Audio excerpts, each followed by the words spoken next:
تو یہ مت کھاؤ۔ وہ دہی میں پودینے کی چٹنی ملاتے ہوئے بولا۔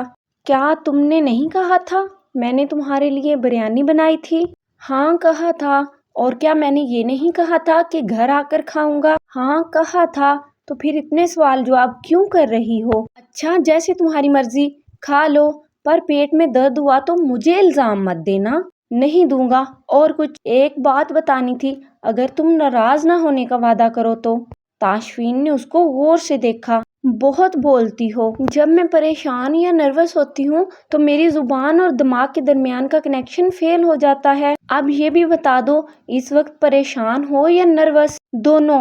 پریشانی والی بات تو سمجھ آتی ہے، مگر نروسنس کس بات کی ہے؟ میں نے تمہارا فون صبح سے میوٹ کیا ہوا ہے۔ کسی اسد نامی آدمی کی 50 کے قریب کالز آ چکی ہیں۔ اب خبردار جو تم نے مجھ پہ غصہ کیا، سچ بتا رہی ہوں، آئندہ کبھی تمہارے لیے گرمیوں کی بھری دوپہر میں چولہے کے آگے جل کر بریانی نہیں بناؤں گی۔ یہ دھمکی دے رہی ہو یا مجھ پہ احسان کر رہی ہو؟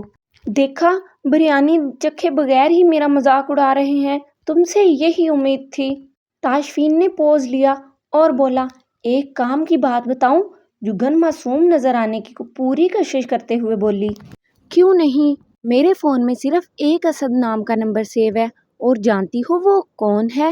استغفر اللہ، کہیں میری کسی سوتن کا نام تو اسد نہیں لکھا ہوا؟ تاشفین نے وزن ایک ٹانگ سے دوسری پہ منتقل کیا۔ ویری فنی، تمہیں لطیفے سوجھ رہے ہیں؟ اول تو تمہاری سوتن ابھی ہے نہیں، اور اگر ہوتی تب بھی اسد کی کال اس کی کال سے اہم ہوتی۔ ہے کون یہ خوش نصیب اسد؟ میرا کولیگ ہے، اور بغیر ضرورت اس کو مس کالز مارنے کا شوق بالکل نہیں ہے۔ دھت تیری، کھودا پہاڑ نکلا چوہا۔ چوہا نہیں نکلا، کیونکہ تم نے اس کا قتل کر دیا تھا، بھول گئی ہو؟ میں ان خوشگوار لمحات میں اس منوس گھڑی کو یاد کرنا نہیں چاہتی، اس لیے ادھر ہی چپ کر جاؤ۔ وہ دل پہ ہاتھ رکھ کے ایک پل کو آگے جھکا۔ جو حکم ملکہ عالیہ، اب کیا ناشتہ کر لوں؟ ہاں کیوں نہیں، میں تمہارے لیے چائے بنا دیتی ہوں۔ ناشتے میں لسی یا پانی؟ چائے صرف دوپہر میں پیتا ہوں۔ اوہ، جب گرمی عروج پہ ہوتی ہے۔ ہاں، اور گرمی کی وجہ سے نیند حملہ کرتی ہے، تب چائے نیند بھگانے کے کام آتی ہے، اور جب آدھی رات سے زیادہ باہر رہتے ہو، نیند تب کیسے دور رہتی ہے؟ تب تمہارے بارے میں سوچتا ہوں، نیند خود بخود بھاگ جاتی ہے۔ جگن نے اس کا انداز اپنایا۔ ویری فنی، میں اتنی بھی ڈراؤنی نہیں ہوں۔ وہ دروازے کے قریب کھڑی تھی۔ تاشفین نے اس کو اور اپنے درمیان کا فاصلہ ختم کیا، عین اس کے سامنے رکا۔ ہاں ٹھیک کہہ رہی ہو، قریب سے دیکھنے پہ اتنی ڈراؤنی نہیں دکھائی دیتی، ویسے تمہاری یاد کا اثر اس کے الٹ ہوتا ہے۔ جب تم یاد آؤ تو دل کہتا ہے، یار کیا یہ فضول کے کاموں میں وقت برباد کر رہے ہو، گھر جاؤ اور اس کی آغوش میں سر رکھ کر زندگی کے سپنے دیکھو۔ پر اچھی بات یہ ہے، آج تک دل کمبخت کی ایک نہیں سنی، بیچارہ اپنا مقام جانتا ہے۔ تاشفین نے ناشتے والی ٹرے اٹھائی اور کچن سے نکلتے ہوئے بولا، آئندہ فون کی بیل بند نہیں کرنی، ورنہ ہماری لڑائی ہو سکتی ہے۔ جگن نے اپنی رکی ہوئی سانس بحال کی، پانی کا پورا گلاس خالی کر کے باہر آئی تو وہ فون پہ لگا ہوا تھا۔ ناشتہ میز پہ رکھا تھا، اسرار احمد اس کے بالکل سامنے بیٹھے اخبار پہ نظریں دوڑا رہے تھے۔ الیکس لیک کے بعد کہہ رہا تھا، اسد صاحب انتہائی معذرت خواہ ہوں، اصل میں رات کو کہیں فون میوٹ پہ لگا رہ گیا تھا، تھکاوٹ اتنی تھی کہ سونے سے پہلے دیکھنا بھول گیا، سو کر اٹھا ہوں تو آپ کی کالز دیکھی ہیں، فرمائیے کیا حکم ہے؟ کمرے میں بکھری چیزیں سمیٹ کر ان کو اپنی جگہ پہ رکھتی اس کو سن رہی تھی، جو وقفے کے بعد بولا، نہیں گھر کا نمبر تو چل رہا ہے، کیا آپ نے ٹرائی نہیں کیا؟ اوہ 5 دفعہ؟ تاشفین کی سوالیہ نظریں میں کان کے انداز میں جگن کی جانب اٹھی۔ جگن نے بلی کی طرح آنکھیں بند کرتے ہوئے ہاتھ کے اشارے سے پلگ نکلا ہوا ہونے کی اطلاع دی۔ تاشفین نے اپنے فارغ ہاتھ کی ہتھیلی کھول کر آسمان کی جانب اٹھاتے ہوئے تعصب سے سر ہلایا۔ اسد صاحب، ہو سکتا ہے سیٹ میں کوئی خرابی آ گئی ہو، میں لڑکوں سے بول دوں گا آج ہی ٹھیک کر دیں۔ چلیں پھر، میں آدھے گھنٹے تک آپ کے پاس پہنچتا ہوں، اللہ حافظ۔ وہ کال بند کرنے کے بعد فون میز پہ ڈالتے ہوئے اسرار احمد سے مخاطب ہوا، جو واقعے اس گھر میں ہو رہی ہیں انتہائی تشویشناک ہیں، مجھے تو خوشائند معلوم ہوتے ہیں، چلیں دیں اپنی بہو کو شے، کل کو مجھے الزام مت دیجیے گا۔ میں جانتا ہوں تم پوری کوشش کر رہے ہو کہ میری توجہ اصل موضوع سے ہٹ جائے، میری کوشش میں کامیاب ہونے دیں، صبح صبح ڈپریسڈ باتیں کرنے سے پرہیز ہی کرنا چاہیے۔ اسرار احمد نے اینک کے فریم سے اوپر سے بیٹے کو دیکھا جو پوری توجہ سے کھانا کھا رہا تھا۔ مجھے کیوں نہیں بتایا؟ جگن کو خاک بھی سمجھ نہیں آئی اسرار احمد تاشفین سے کیا پوچھ رہے تھے، مگر پھر بھی سمجھنے کی کوشش میں آ کر 1 سیٹر صوفے پہ ٹک گئی۔ آپ کو پریشانی ہوتی؟ حارث کے علم میں یہ بات کیسے آئی؟ اس کی بیوی نے بتایا ہوگا۔ اس کی بیوی کو کس نے بتایا؟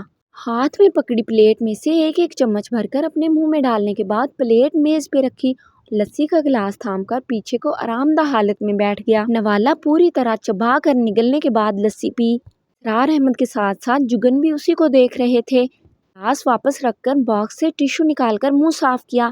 ایسے کیوں دیکھ رہے ہیں؟ میں نے تم سے سوال کیا ہے، تم جواب دینے سے کترا کیوں رہے ہو؟ کترا نہیں رہا ہوں ابو، مگر یہ باتیں دہرانے کا کوئی فائدہ نہیں دیکھ رہا۔ تم مجھے بتا رہے ہو یا؟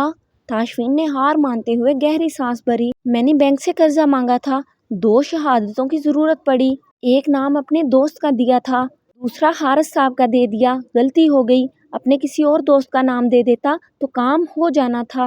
حارث کے نام پہ بینک مینیجر کی بانچیں کھل کر بولا۔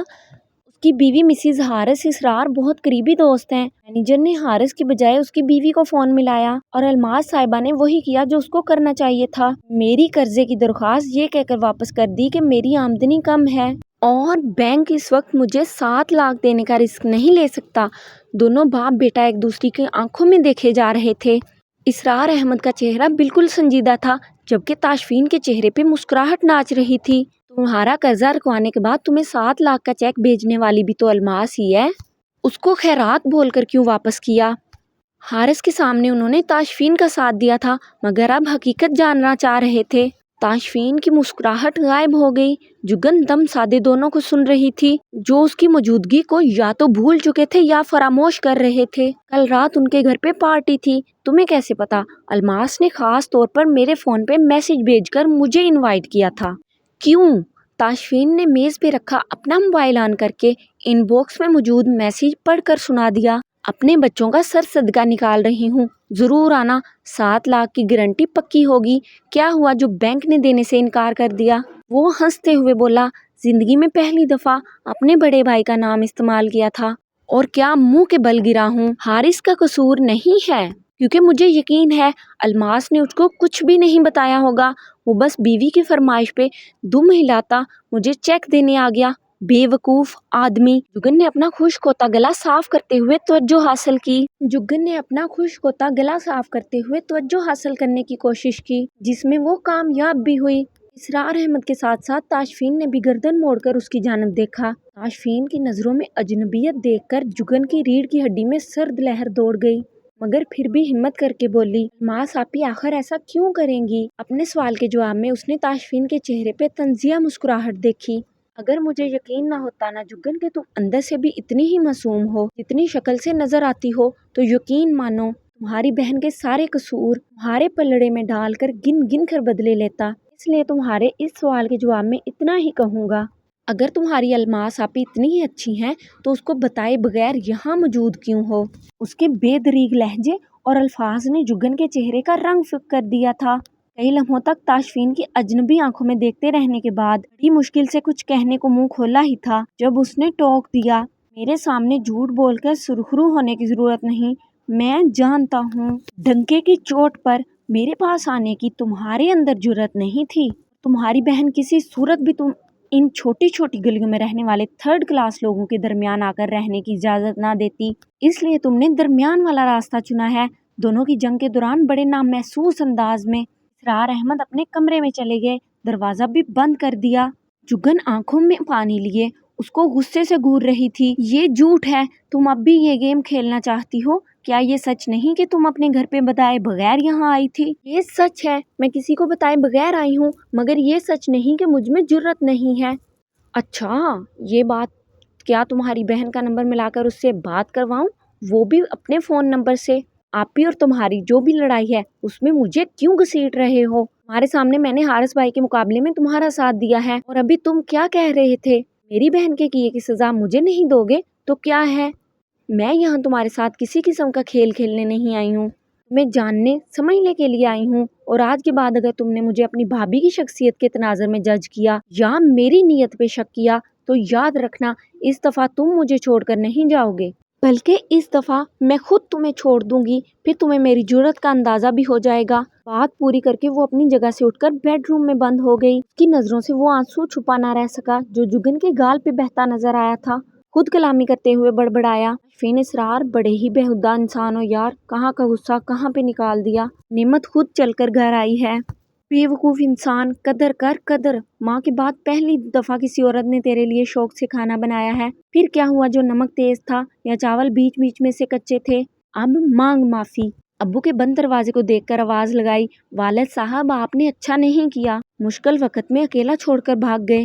جگن کے دروازے کے ہینڈل پہ ہلکا سا دباؤ ڈال کر دروازہ وا کیا۔ ہم نے وہ دونوں ٹانگیں کرسی پر رکھ کر ان کے گرد بازو لپیٹے بیٹھی تھی۔ جگن نے ایک دفعہ بھی اس کی جانب نہیں دیکھا، دونوں گالوں پہ نمی تھی۔ تاشفین نے اپنے پیچھے دروازہ بند کیا، قدم قدم چلتا عین اس کی کرسی کے سامنے رکا، دونوں بازو سینے پہ باندھ کر ایک ہاتھ ٹھوڑی کے نیچے رکھ کر پرسوچ انداز میں اس کو دیکھنے لگا، جو اس کے پیروں کو دیکھ کر سوچ رہی تھی پیر پیارے ہیں یا جوتا۔ پھر اپنی سوچوں میں خود کو جواب دیا، عام سی سینڈل ہے مگر اس کے پیروں میں خاص لگ رہی ہے، مجھے اس کو ایسی سینڈل گفٹ کرنی چاہیے جو اس کے پیروں میں زیادہ پیاری لگے۔ وہ جو جگن کا چہرہ پڑ رہا تھا، اس کی نظریں اپنے پیروں پہ جمی دیکھ کر حیران ہوا، ایک قدم پیچھے ہوا۔ جگن کی نظروں کی سمت پھر بھی نہیں بدلی، اگر جوتے اتنے پسند آ گئے ہیں تو تم رکھ لو، جوتوں کا نمبر کیا ہے؟ تاشفین کو مزید حیرت ہوئی، نیم مسکراہٹ کے ساتھ بولا، 10.5 نمبر، مگر مارکیٹ میں پتہ کر دوں گا، تمہارے سائز کے بھی مل ہی جائیں گے۔ تمہارے جوتے کا نمبر کیا ہے؟ 7.5، مگر تھینک یو ویری مچ، مجھے یہ جوتے ایسے بھی پسند نہیں ہیں۔ پھر اتنے غور سے ان کا جائزہ کیوں لے رہی تھی؟ ناراض سی جگن نے سر نفی میں ہلایا، کا نہیں تو پیروں کا۔ ایم سوری، جوتا گفٹ کر سکتا تھا، پیر نہیں دے سکتا ہوں کیونکہ میرے پاس بھی ان کا ایک ہی جوڑا ہے۔ جگن نے بڑی کوشش کی کہ ہنسی نہ نکلے مگر لب مسکرا اٹھے۔ ایک بات بولوں؟ جگن نے سر نفی میں ہلا دیا، تم تو لو تمہاری تعریف کرنے لگا ہوں، نے اب کے پھر سر نفی میں ہلا دیا، جیسے تمہاری مرضی، کیا اب اپنی دوستی سمجھوں؟ تاشفین نے اپنی سیدھی ہتھیلی جگن کے سامنے پھیلائی۔ جگن نے نہ نظر اٹھا کر دیکھا نہ اس کا بڑا ہوا ہاتھ تھاما، بس نفی میں گردن ہلا دی۔ تو دوستی بحال کیسے ہو سکتی ہے؟ ایک شرط پہ ہاتھ ملا سکتی ہوں۔ کیسی شرط؟ اب کہ جگن نے گردن اٹھا کر تاشفین کی نظروں میں دیکھا۔ تاشفین نے سوچا بہتر تھا یہ نظریں نیچے ہی رکھتی۔